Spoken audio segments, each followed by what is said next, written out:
DPS viva. Nouvelle génération viva. Etienne Tshisekedi de Moulma Super Héros National viva.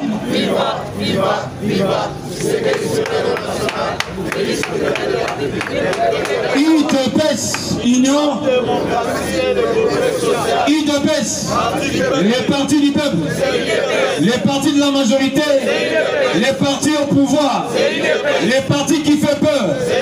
Lorsque l'UDPS donne, Keba Lissous, Keba Yo, un nouveau combattant.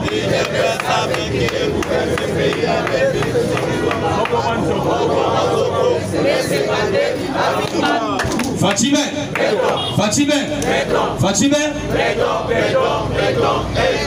grand bonjour au garant de la nation, celui qui a fait peur au monde entier, qui fait peur jusqu'à aujourd'hui. Je salue la première dame, la conseillère du chef. Je salue la conseillère de la présidence Johanna. Je te salue RK486, point de haine. Je salue tous les combattants et de PES. Je dis bonjour. Combattants, Zamba Pamboulabino. Sans vous, nous ne sommes rien. Sans vous, toi et l'autre. C'est pour ça que je viens de répondre à mon vieux là-bas. L'orgueil précède la chute et la ruine. L'humilité précède la gloire.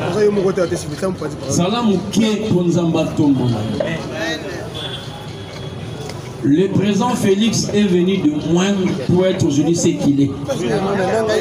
Pendant qu'à l'UDPS, on avait des rénoms.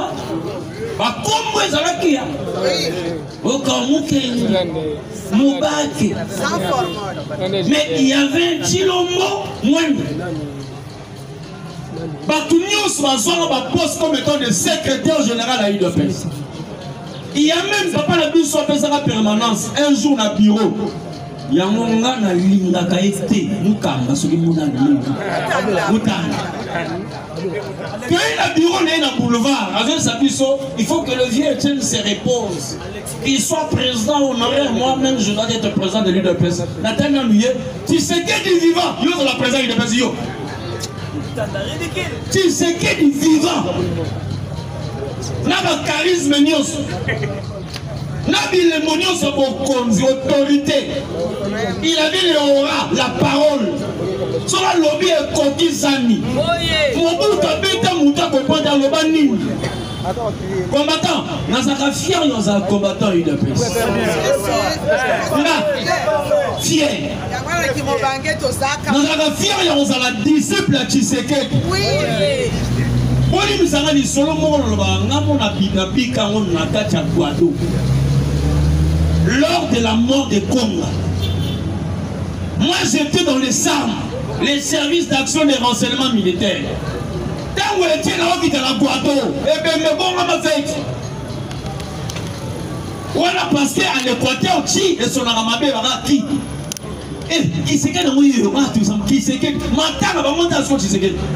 Il y a le mot quand tu as gauche, la poche, en côté, au bout du famille, il y a quoi yambaye.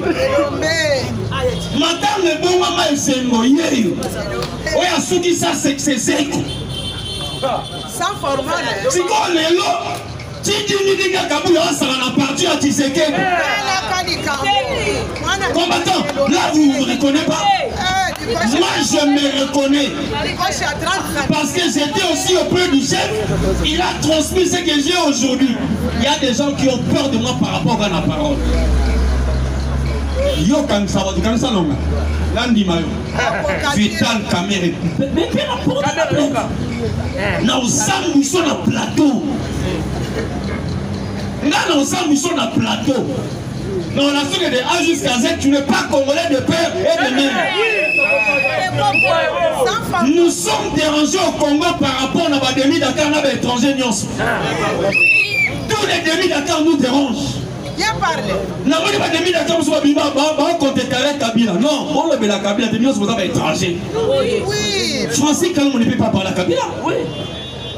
Qui ont fait des Kabila c'est Guinée? Même lui, Francis Kalom. Il y a ma machette. Il y a un terrain Lukusa. Ils nous ont barré la route du monde. Il y a ma machette à Milan. Francis Kalom. Il veut donner la leçon à qui? Il veut parler à qui? Congolais, je suis fier d'être né aussi quelque part et de connaître la vie qui se mène aussi en Europe. Moi j'étais aussi en Europe. Mais je regarde ma voiture à clochard, les clochards de l'Europe là-bas qui dormaient à la rue. Jean-Marie Kassongo parle, Kalombo aussi parle. Des clochards, parce que ils ont fait la rue, la poteau. Pas couverture, ils ont fait parce que les motos, ils ont fait pour la moto.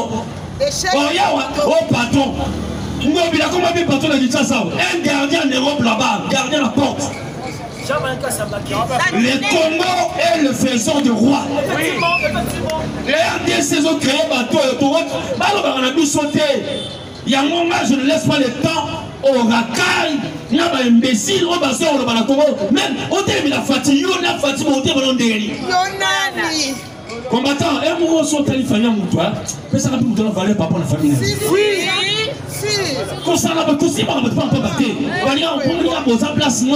c'est ça l'erreur capitale de ça dans la classe.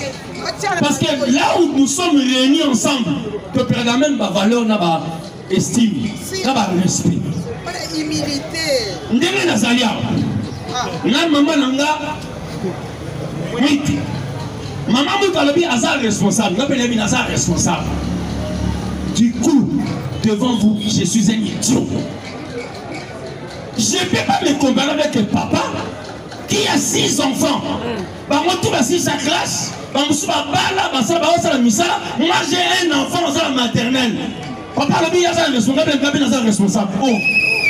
Il y a tant de sabbats, nous avons l'expérience, même il y a maternelle. Non, nous avons ici à côté. Là, il y a la primaire, secondaire, université. Mais là, on va te donner un comparateur. C'est comme Kabouya avec nous. Bien parlé, bien parlé. Kabouya, nous avons bien. J'ai dit bien, il est idiot, exposant bourrique, exposant 1000. Un imbécile sans marque. Un homme que nous avons ramassé. Et aujourd'hui, pourquoi on s'attaque à Kabouya? Parce que nous sommes aujourd'hui par rapport à Kabouya. Il a vendu tous les postes à Hydro-Pêche.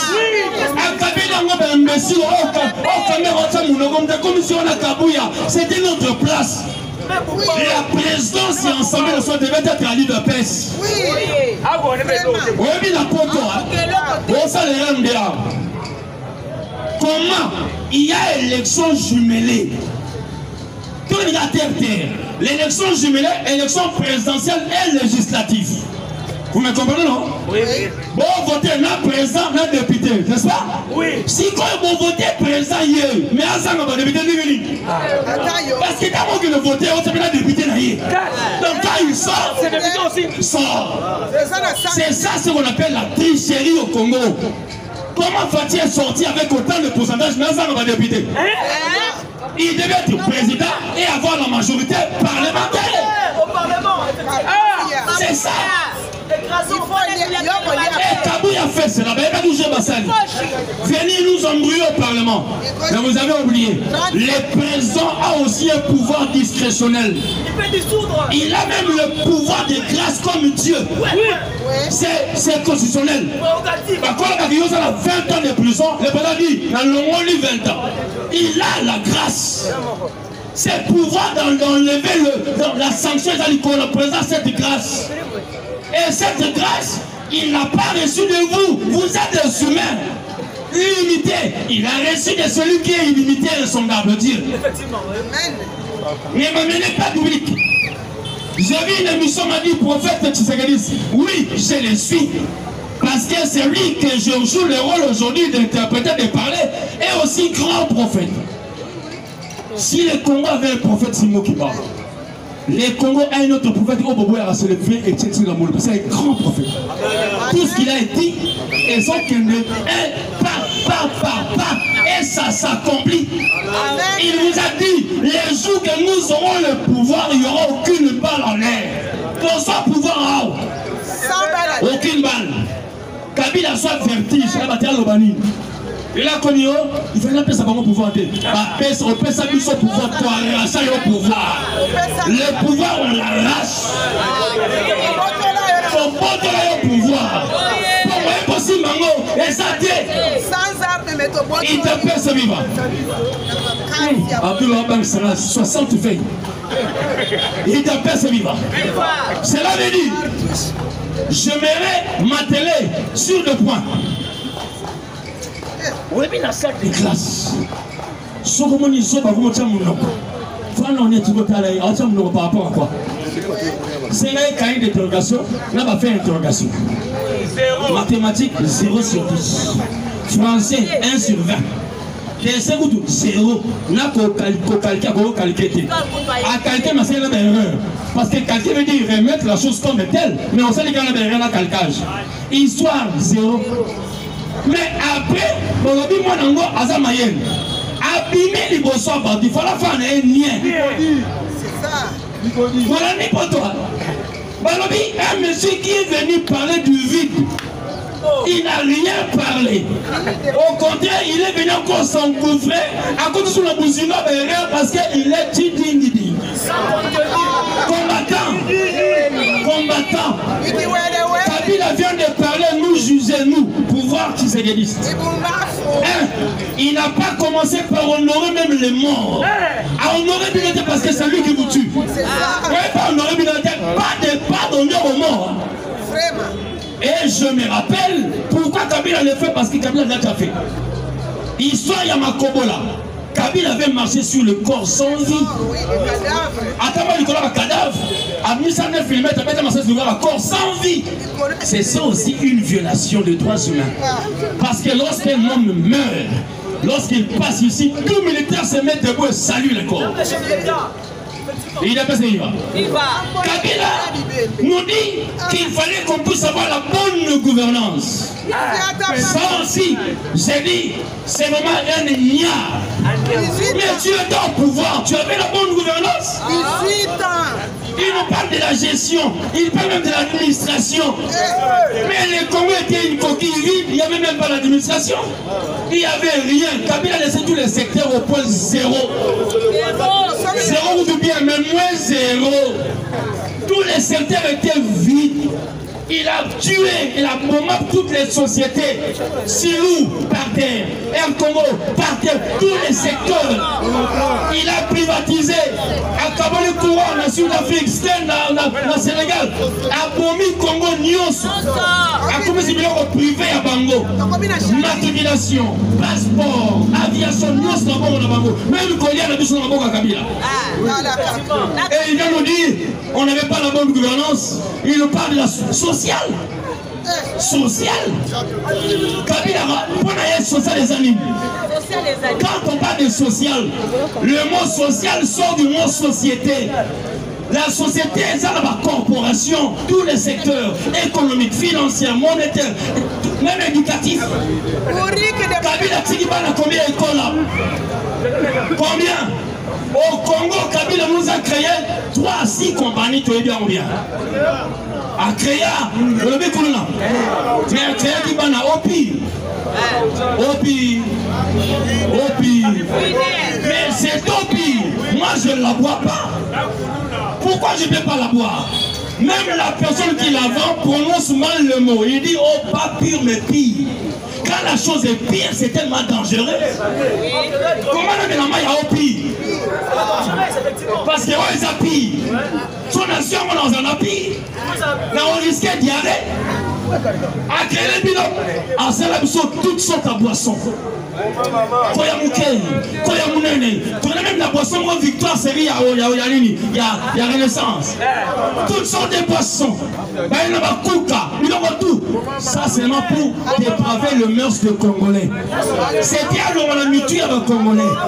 La jeunesse était sacrifiée. Mon jeune a aimé beaucoup le Koulouna Kimbumba.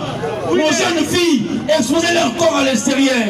Nos jeunes garçons avec les fashions, ma boucle dorée, ma tressage. C'était ça que Kabila nous a donné comme héritage. Et aujourd'hui, il veut nous donner la leçon de quoi? On n'a pas d'armée. Kabila nous a laissé une armée ici. On n'avait pas une armée, on n'avait que des milices. Même la police, on n'avait pas une police. police. Parce que la police est police nationale. On n'avait pas une police.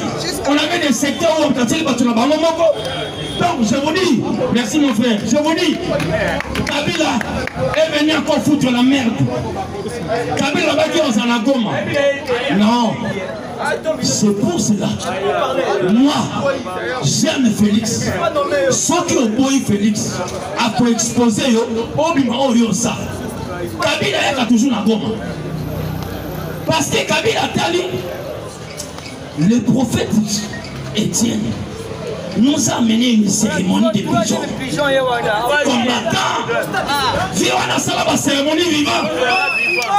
Mais pigeon bango ya tambusi bango bakenda bakei. Mais pigeon moko ya tetu. Azobo ya okende. Pigeon na kenda ti azalaka. Si mal le roi encore, le prophète est revenu. Il a dit, alors, je vous dis, ceux qui vont arrêter Kabila sont là. Ça ne sera pas toi, ça ne sera pas moi, ça sera ceux-là qui sont en tenue. Parce que le prophète avait dit, officiers, sous-officiers, caporaux et la police nationale souveraine. Arrêtez-moi ce monsieur vivant et licoté. Je ne sais pas si vous comprenez. Lorsque quelqu'un est licoté, il ne marche pas. Quelqu'un est licoté, il a problème de marcher. C'est comme une chèvre. Quand elle est licotée, au Kamena Singa, au fur et à mesure, au terme, il y a un ami comme ça, Moukoussé. Taba.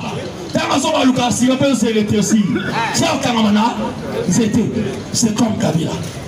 Kabila Kei sur la mode. Maria la Goma a commis la souka. Place peut au Kangele la Goma. Chers combattants, je suis chaud. J'aime cette chaleur. Parce que dans la Fatih a écouté son vieux. Le vieux David avait laissé à Salomon tout le périmètre. Fatih n'a pris que la chose que le vieux a laissée. Il suit chapitre par chapitre. Et nous irons jusqu'au dernier chapitre. Les derniers chapitres, ce monsieur sera la justice. Lorsque nous aurons le tribunal de paix international au Congo, on va les juger ici. Toi, prépare-toi.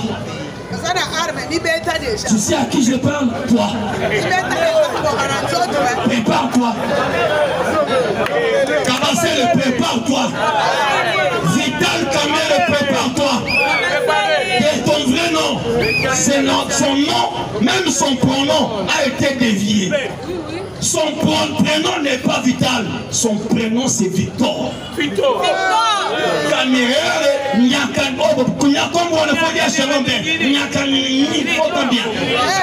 Et Victor, qui s'est à Victor Vital, c'est de quoi je parle ici. Oui, oui. Après Kabila a l'immunité, parce qu'il sait qu'il n'y a pas aussi eu des immunités.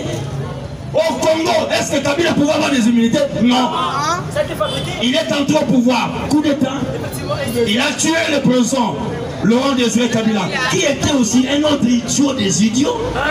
Parce que lui-même était idiot. Il a pris le pouvoir sans élection. Il s'était autoproclamé président. Kabila a élité. À son autoproclamé président, coup d'État a continué le pouvoir. Quand on continue le coup d'État, afin il n'a pas aussi été élu. Kabila en 2006 avait échoué. Celui qui avait gagné, c'était Jean-Pierre.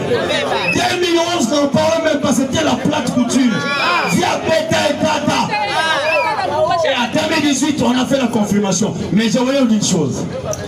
Tous les temps que Kabila est resté au pouvoir, c'était le temps de l'exclusion de David. Dieu a oint David comme le roi, mais pour que David entre au pouvoir, il a fait 12 ans. Amen. Amen. David était roi à l'âge de 18 ans. Mais il était roi à l'âge de 30 ans. Pendant ces temps, Dieu devait d'abord le oindre. Il a oint d'abord dans l'onction prophétique, l'onction sacerdotale. Pour lui, il était prophète, il était sacrificateur et à la fin, il a eu l'onction de royauté. Il est entré au pouvoir par l'onction royale. Tout ces temps de pèlerinage, excursion, Kabila a régné, jusqu'à ce que, comme il y a un temps où il y a onction royale, Il fallait maintenant qu'un monsieur qui est roi entre au pouvoir pour terrasser M. Kabila. Ces jours-là, lorsque la royauté était descendue et que l'onction royale était là, le président Fati était là-bas. Il a parlé même en langue. Merci, merci. Parce que la transcendance de l'esprit était en lui. Il a pris le pouvoir. Kabila a tout déversé. Et l'armoirie, et les drapeaux, et la constitution. Et Félix est sorti président. Après avoir fini, Abenganga, il a dit qu'Abdoul Tazoloba, Abdoul Mazakeleme consort au stade des martyrs. Là, il est allé remettre d'abord la chose pour dire, ce n'est pas moi, c'est toi. Moi, je suis qu'un serviteur, un gérant, que c'est toi qui es le propriétaire. Laissez ces ouvriers avec moi travailler pour le Congo. C'est pour ça, nous aujourd'hui, nous sommes des ouvriers. Abdoul ouvrier, moi ouvrier, Mazakelem ouvrier, mais notre maître c'est Félix. Mais le grand maître, c'est Dieu lui-même. Je pense que j'ai dit une chose. Je pense que vous avez compris mon message. Et je dirais à vous tous, nous, on va aller jusqu'au bout. Tant il y a récréation et c'est combien de temps il y a prise à pouvoir. Comment il va dire ça là? La tienne a un laps de temps. On attend moi dans le quai. Et on tombe bête à mon maman a pris. Maman ça nini et si. J'ai dit je veux.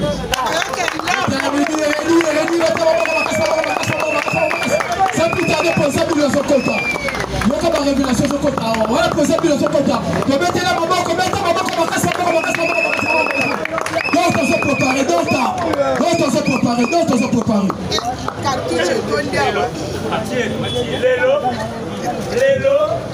Le parlementaire debout. Le parlementaire debout. Le parlementaire debout.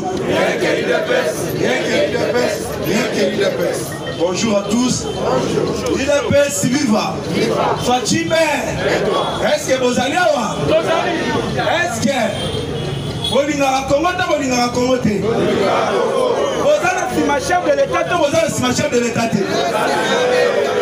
Il est paix viva. Nazota Lisabino a. Et l'on connaît Etindiki Kabila a qui est la discours na Yowana. Il est paix viva. Nous allons peut-être besoin de il y avait déjà planification à coup d'État à Ouarakitchasa. Il est pas si vivant. Place Makambo Bandeli de Angolo. C'est pour cela que Bomoni Makangi, ancien chef d'état-major, particulier à Joseph Kabila. Ayen à Kinshasa, renseignement militaire et Kamakaeteka. Il est pas si vivant. Peut-être vous comprenez le discours de Kabila Malamote. Kabila Namalobanaye, Azali qu'on déclaré guerre contre la République démocratique du Congo. Si tu sais qu'il dit, au niveau du gouvernement, il y a l'Union nationale et mon amokolo. Il y a pas solo là dans la ici, notre qui est prochainement la gomme à la opération. Ça vous comprenez? Ah oui. Il a fait si vivre. Ma caméra côté, on a le bateau dans le bâtiment. On a le bateau dans le bâtiment. Il y a eu des officiers en préparation d'un coup d'État pour déstabiliser l'institution à la capitale de Kinshasa. Grâce, il y a un service secret à l'américain. Pentagone, il y a un service Nabiso, il y a un détecté par officier. Bakangi ba officier wana batangi kombo ya moto oya tambolisa ki kanya kazali kwa cerveau monteur na bango c'est ancien chef d'état-major particulier à Kabila sobo ki kombo na ye baniwe nzizi okaka kombo ina pesi viva bakangi awa na Kinshasa neba yeko bimisa kombo balobi motoyo atindi biso tosala makambo yo c'est Joseph Kabila ina pesi viva les Américains, Batali Balobi non. Tu n'as jamais copié de moto Oyo. Tu as sali un contrat il y a 15 ans, renouvelable et ressources. Tu as pas de Nicolas moto Oyo. Ce sont les Américains. Ils vont s'impliquer personnellement pour être sénateur, pour voter, pour l'ongla la unité à Kabila. Mais oui. Moi, je suis déjà dans le Sénat. Je suis déjà Momo. Ça va le coup d'aller dans le Sénat. Mais bon, il tourne. N'est-ce pas sénateur, l'ongla unité à Kabila la facilité. Américain va le demander lenga bozalia soki kaka bolongoli te bokozwa sanction ya Amérique ya Américain il a pas suivre baati lukwebwe alobi politique ezalaka na baku tango azwi avote kaka ke balongola ya Kabila azwi militaire na ye akanga ngo photo soki bango basali ba mabwi ya la kisa preuve tala ya ngai na vote ki balongola il est pessimiste les Américains ne basali balongola directement le procureur près la haute cour militaire ayako bimalobi na félicité décision ya Sénat na ndenge Olivier Motoana pour akoka kosamba aussi ndenge zabwe tozali ko désactiver passeport diplomatique na tozali kokata ba avantage oya bénéficie kana yango na statut d'un ancien président Mango oya zwaka en état ancien président toza kokata ya aussi toko saisi ministre de la justice dans l'ancien mandat d'arrêt international contre Kabila. Bien parlé. Il est pessimiste. Pourquoi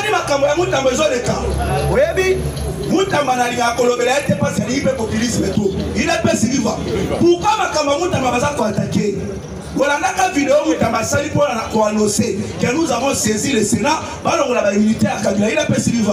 Et ça qui par Moutamate, obligé qui est bête à Rwanda. Donc son yatiba Rwanda, Batouana va causer la paniquer. Même tout le monde va se Moutamate. Ah, Kamere, il est pessimiste. Voilà, dit Willy Mouché. Et lui, si je me trompe pas, il y a Walikal. Mais ici, il y a vraiment tout le monde. Mais est-ce que Bomone a un parlement qui continue à l'est? Non. Est-ce que Boyoka? Mais non, Kamamuta a un document belé. Et belé. A détourné, il doit démissionner. Je sais qu'il a un problème. Mais il y a Muta Maboyako le Banegani. Les jeunes en question doivent démissionner. Quant à la Vital Kamere, on a les procureurs.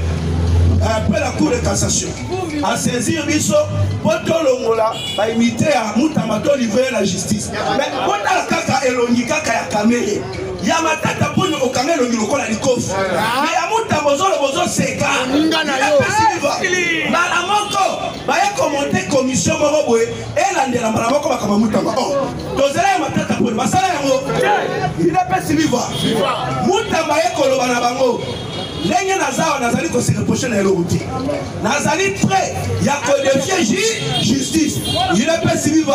Sambala la kateba simaka ya Nzambete conversation ya Kamere. Na moto moko bonne caméra zoloba. Ngai na ko silisa peto mutama na ko bema ekino suka. Il est pas si vivant. Il y a Kamere. Babilo konya soana ekei ine et pas ya chef de l'État. Vous contombez la taille à l'obino. Ministre ya finance yaka abengi batebele alobi makambo ya mutama ona ngina yo kambo lisusu otombola lobo baba il a pessimiste alobi moi me cotiser Kabila senti aba ba bloquer ngai Sénat va livrer ngai kotoyo baza kolukanga parce que les Américains alobi makambo ya iranium ya chikolope en 2019 oyo Kabila balekisa yango Kenya, Tanzanie et Kenya na Iran balobi Kabila na katunde sekeli basa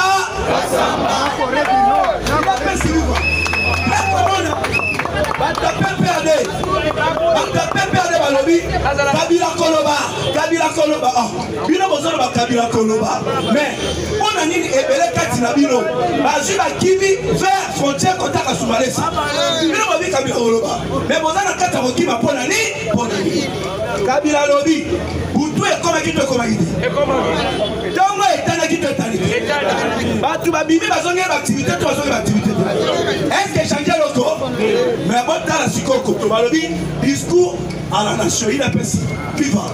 Mais les violations de la constitution. Il est pessimiste. Mais Kabila, il y a comme ça le discours à la nation. Kabila se considère toujours comme si à présent à Congo. Voilà la constitution. Conformément aux articles 119, alinéa 3 et 77 de la constitution. L'adresse à la nation est une exclusivité du président de la République en fonction. Les messages à la nation passent par l'Assemblée nationale et le Sénat réunis en congrès. Un ancien président a conquis qu'on soit parole comme acteur politique qui n'a pas adresse à la nation. Il a fait vivre. Kabila bani koloba. Écoutez bien les informations. Discours, il y a plus de 45 minutes. Il y a un discours à Malam. Voilà. Sauf qui vont la dire discours à Malam Boyoki. Bokoyoka, même phrase, même mot utilisé par Paul Kagame. Ce qu'on a dit à Malam. Aloba Kagame Alobaka. Les tirs Kagame Salaka. La phrase Kagame Bimisaka.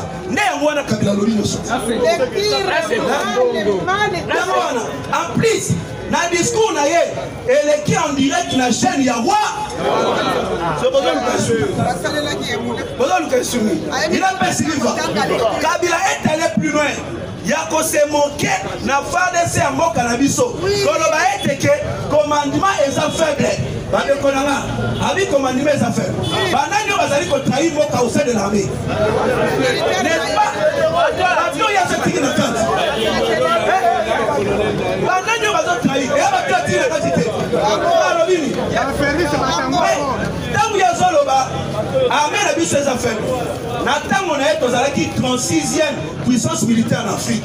Nathan on peut dire que c'est que devait qu'on soit 6e puissance militaire en Afrique. Armée va combien cause équipement ya malamu, salaire ya malamu. Nathan va fatina et va kabila na des malamu. Il a pas si vivre.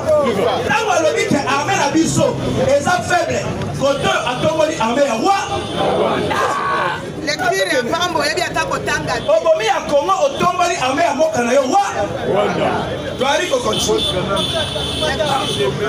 Na discours ya Kabila, est-ce que boyoki ata place moko oyo a condamné ba acte ya AFC ba M23? Boyoki yango. Est-ce que boyoki place à s'attaquer na colonel nanga moto oya nomaka président de la CENI aujourd'hui chef Yabel a condamné a critiqué Wanda. Il a pas suivi. Est-ce que Boyoki a ta place moko à rendre hommage na ba militaire na biso o ba kufaki na Goma ba kufu na Bukavu à rendre hommage Boyoki alors bien ba victime ya Goma ya Bukavu est-ce que Boyoki ata prière pour la victime ba civil ba kufu na est état lié ba baza ba bango baza ba congolais ya zali wa mais pourquoi on a ba phrase nyoso toye awa tandis que bato bazwi bakufi sans que a condamné l'agression militaire rwandaise pourtant ezali documenté formellement reconnu par les Nations Unies et le président documenté formellement reconnu dans les Nations Unies il y a très kolobela yango te il a pas suivi va toali kokela bino toujours malé Kabila nazaki temps ya kolandela makambo na ye mpona talisa bino nini Kabila ali kosala. Kabila lobi boye atikala kotia makolo na Goma te awangani. Mais nous avons des preuves ya ntango atiaki makolo na Goma sécurisé par les terroristes rwandais du M23. Kabila wangani yango alobi natikali kotia makolo na Goma te mais prochainement naokende na Goma. Il est pas si vivant. Merci beaucoup politique comme il est. Kabila, est-ce que Boyebi, au sein de l'armée, 545 officiers toutes, au Kabila, a tenu l'armée là. Oui. 29 généraux, il y a tous.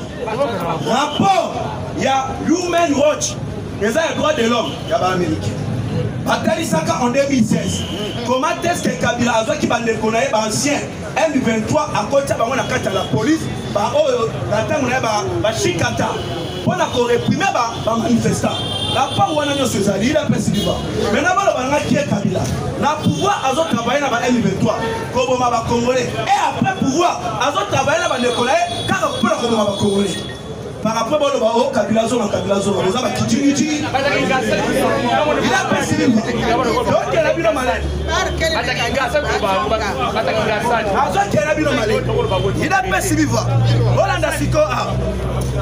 Joseph Kabila se positionne comme véritable autorité morale du M23. Voici ces conditions pour que le pays redevienne et gouvernable. Conditions na yeza bona maloba na ye. Tshisekedi. Oyebi kengai nazali koloba AFC. Oyebi yango malamu loba yango déjà. Oyo bino peut-être boyoka kité. Mabi bisela bino. Oyebi kengane naza koloba solo. Soki olingi gouvernement na yo ya Union nationale ekoka komona mokolo esengeli okutana nga osolo. Soki osololi na ngai te yeba yango prochainement nazokende na Goma. Alors yoka siko kote na Goma abomi sikoyo ko ambobine ba Congolais na okende na Goma pona koluka kimia.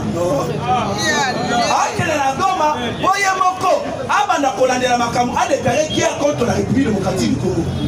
Ça vous comprenez le discours à Saliwana et ça discours il y a guerre contre la République démocratique du Congo. Il a fait si vivant. Il y a même un auditeur général dans le lobby. Awa, Tozali Soussou, Nathan, appelle il a fait si vivant. Pour la unité Donald Trump. Ayami président ya Afrique ici. Alobi na ye vision nazali na yango ezali pona ko ramener kimia.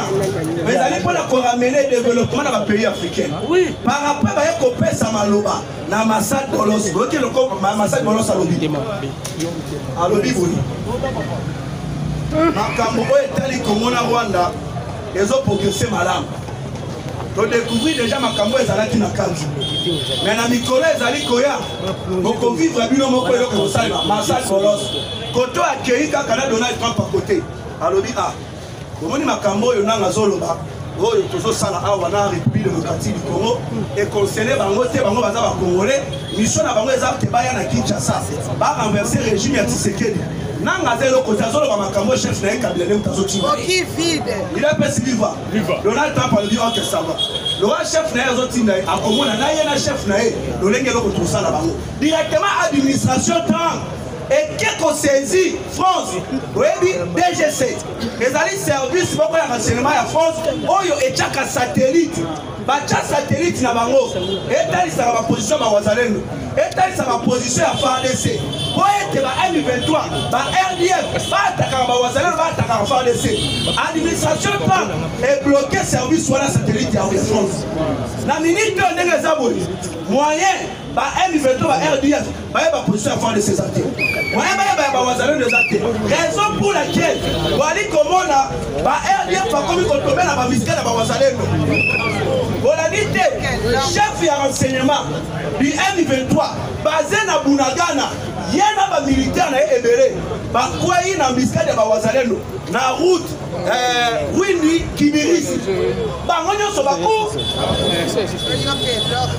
ah makabezo changer il a pas si vivant la minute les Américains va lobby cause là les 15 juillet nous allons musika et on allons musika il faut tomber yango ata avant to comme les 15 juin OK match cotisé il a pas si vivant on va continuer toujours la vie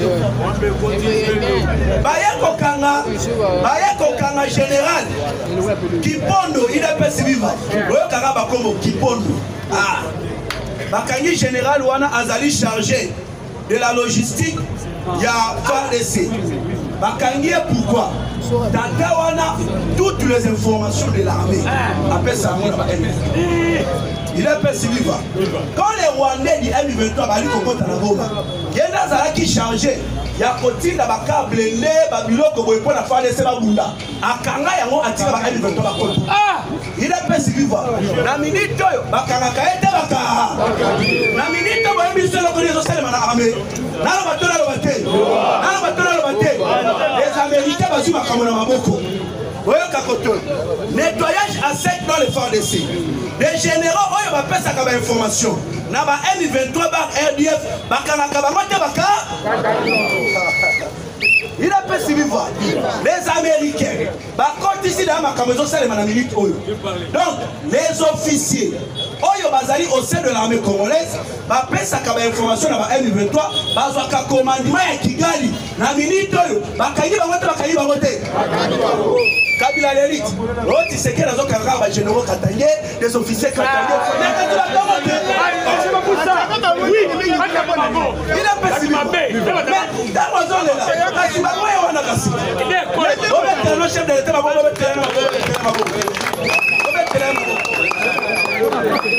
il a précisé au deuxième paquet il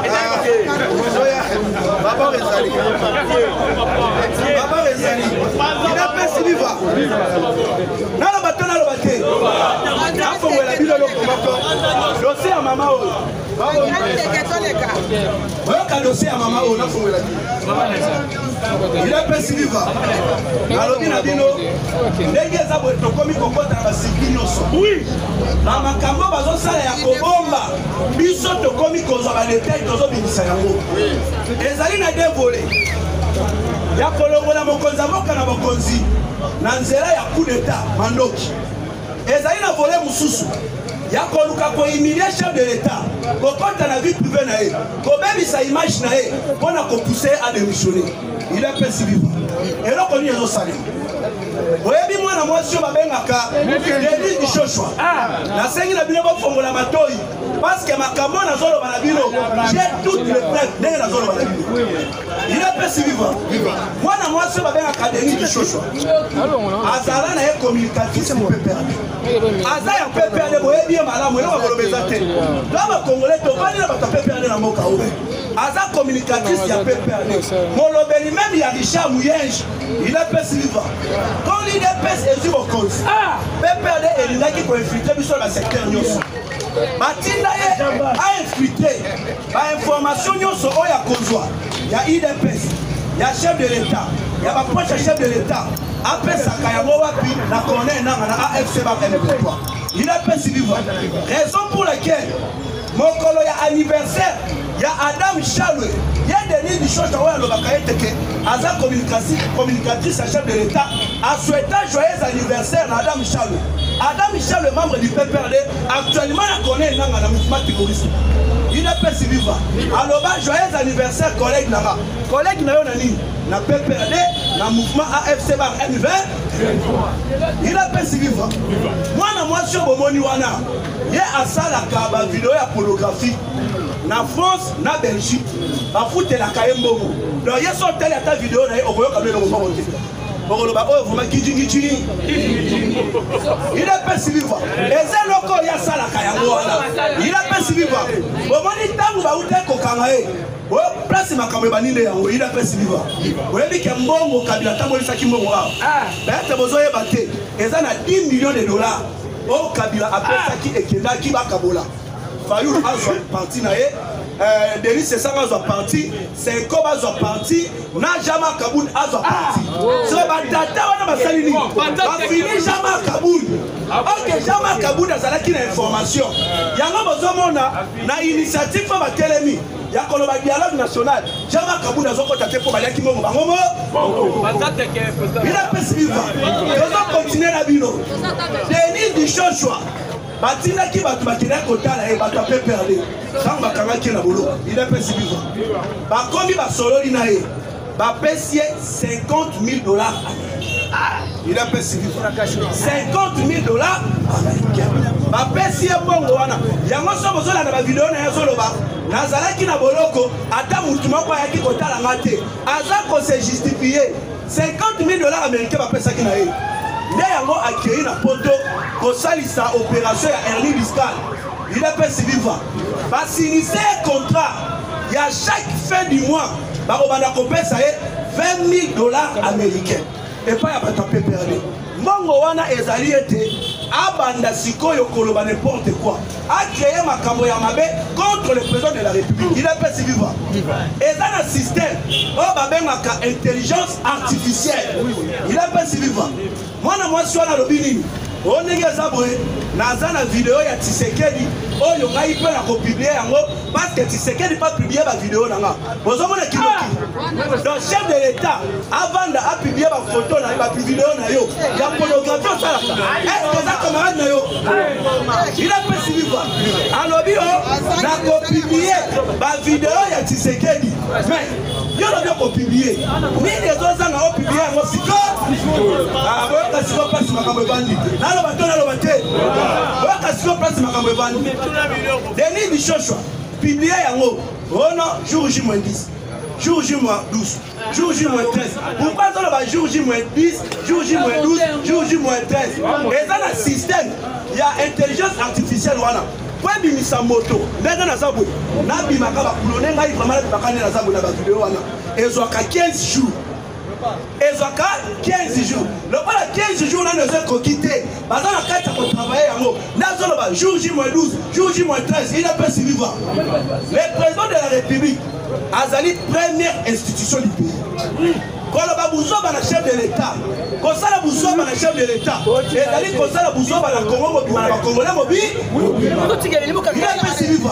Wana mwasi wana azana parti politique qui n'a allié à PPRD, il a pas suivi voir. Tu as dit qu'on sert à la ministre de l'Intérieur.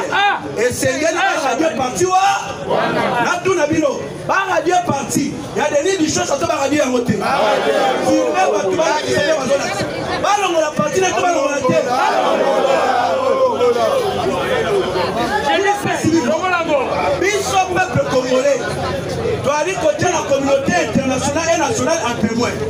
Et l'autre Denis Wana Zosala, assurer sécurité de Nazawana. Biso place Tokozoé, à commettre de lancer appel à ma combattant Nyoso. Parce que ma combattant il est pas partout. Place mon commande à Denis du Chocho. Mon cangaye, mon médaille Soki mystère ni pasola à Kozala. À pasola il est pas si vivant. Biso Tondini Fati. Eza la vidéo ya mabe boko créer. Eza la ndengeni. Biso tozana Fati bento tina lifa. Peuple, tozana sima Fati to tozana sima Fati. Fati be? Vous comptez la be? Vous bois dire vous be? Ça vous kadati vous konube? Ah, bon la Fati boto la boka ngaba. Apa beta boko kwa. Et bon la tika bino boko. Et là on va voir ba Denis du Chocho ya ngwana. Il a pas suivi. Ok. Awa nazoka te la kotoyo. Il a fait si vivant. Oui, bien qu'on a fait il a fait si vivant. Babylone, on a su la monnaie. Ceux qui n'ont pas de il y a un problème pour. Il a fait un lobby. On a senti veste comme on peut sa chaleur. Oui, il y a ma caméra qui est belle. Bon, mais on a projeté veste comme à loi qui boule. Chaleur, il y a ma carte. Merci beaucoup.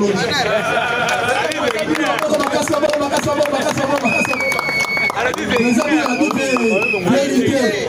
Je dois la faire ce bonhomme à papier mouchoir. Ma fait ce bonhomme papier mouchoir, le mouchoir à ta salle de l'air, les animaux dans le Noki.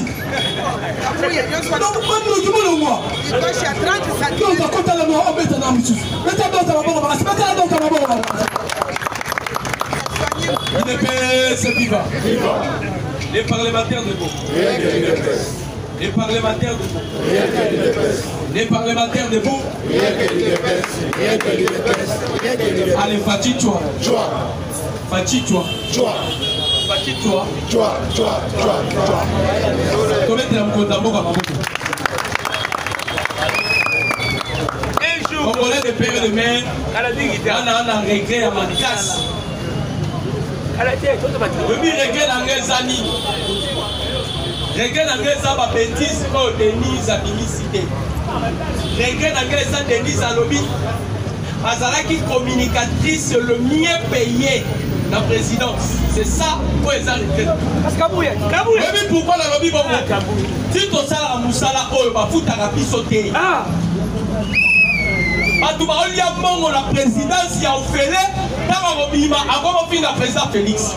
Mais puis sont toujours dépendants de Bukonza Moka, ni Matikil, ni Bongo. Bato yo kaka bazalaka baproche ya Tshisekedi. Bato bazolia mongo ya pouvoir oyo biso tokolia. Soki na balongoli ya baluki ya komi contre Tshisekedi.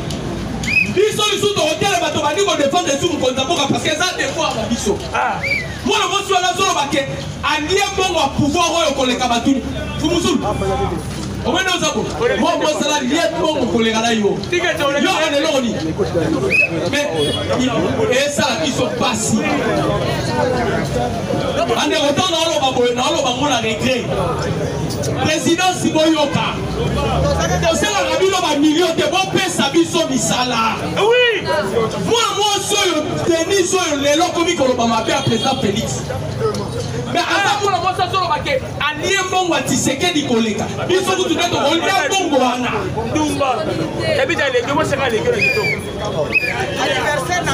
voilà pourquoi dans le baromètre de foi, y a-t-il pas des hommes de Dieu pour délivrer Oya Mobi? Parce que Makabozo Bibakaka, Oya. Makabozo Bibakaka, Oya. Y a-t-il pas des hommes de Dieu pour nous délivrer Oya Mobi? Congolais de père et de mère. Est-ce que vous avez dit que Joseph Kabila a défié Bisso? Oui. Kabila a qui lobby na coma, a comment qui lobby officiellement na coma. Yoka actualité. Henri Magie a ke koyambaye a lobby to ke koyamba PCA na biso. Lana Terre. Kabila a lobaki. Joseph Kabila dit apparaître à salut discours le 23 mai. M23 c'est un mouvement du 23 mars. Abimi Paul qui s'habille que c'est lui le commanditaire de M23. Quand le président Félix avait parlé, Basango basalaki pacte social. Pacte social Basango ezalaki kofongo la troisième voie pour Kabila Azonga. Batu bataki bongo parce que bayebaki ke ba Congolais nyonso bakosangana. Mais vous allez comprendre que pouvoir il y a Tshisekedi des pouvoir mongo spirituel. Malgré Basango basangani nous sommes bloqués. Faut que nous la président Félix. Andeko, Basali Batou, le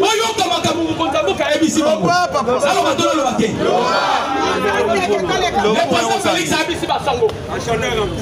La Moyambabino, la Zapna Pena Yambabino, conditions avocats. Pour réunir toutes les confessions religieuses. Aucun des bons soit Basango, bons soit musulmans, bons soit protestants, bons soit kibangistes, babino nyonso. Voilà na yambibino.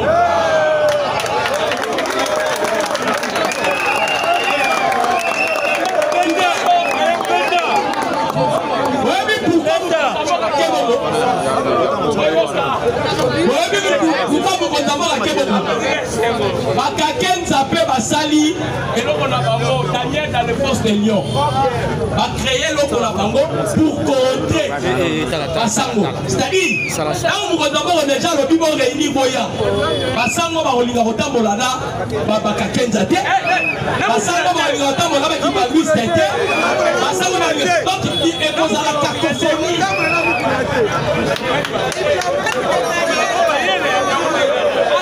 Déjà à quel poisson? C'est vivant. Andeko va Congolais. Malgré tout Loba, malgré tout Zoloba, Andeko va Congolais. J'aimerais vous dire une chose. Au moment même Ngaï, je me pose la question. Et si Kadino Tshisekedi a la pourquoi j'ai dit cela? Andeko, en français, à l'obéi, tout le monde a un obstacle était libre. C'est-à-dire, Adam Akamoïni, Tshisekedi a offert la ganzela, solution au Swami. Parce que tout là, parmi Nani, force ni les asima Tshisekedi. Donc ça la dialogue, donc solo la nabawane. Le chef de l'État a contacté Pentagone pour commander 12 avions F-22 Raptor. Nous comptons qu'à Bongisa pour la ligne. Les gens ne comprennent pas. Au moins, les Américains, ma déclaration de principe. Et puis, si ils ont opportunité à cause de la réforme au sein de l'armée. Le président Félix Azelaka frappé Rwanda. Le gars la Kabila et la Goma. Aïe, comme nous l'avons Kagame problème parce qu'ils seront frappés. Il y a comme tout maloma qui rêve d'ailleurs Eza Kabila Koufa na maboko na ye.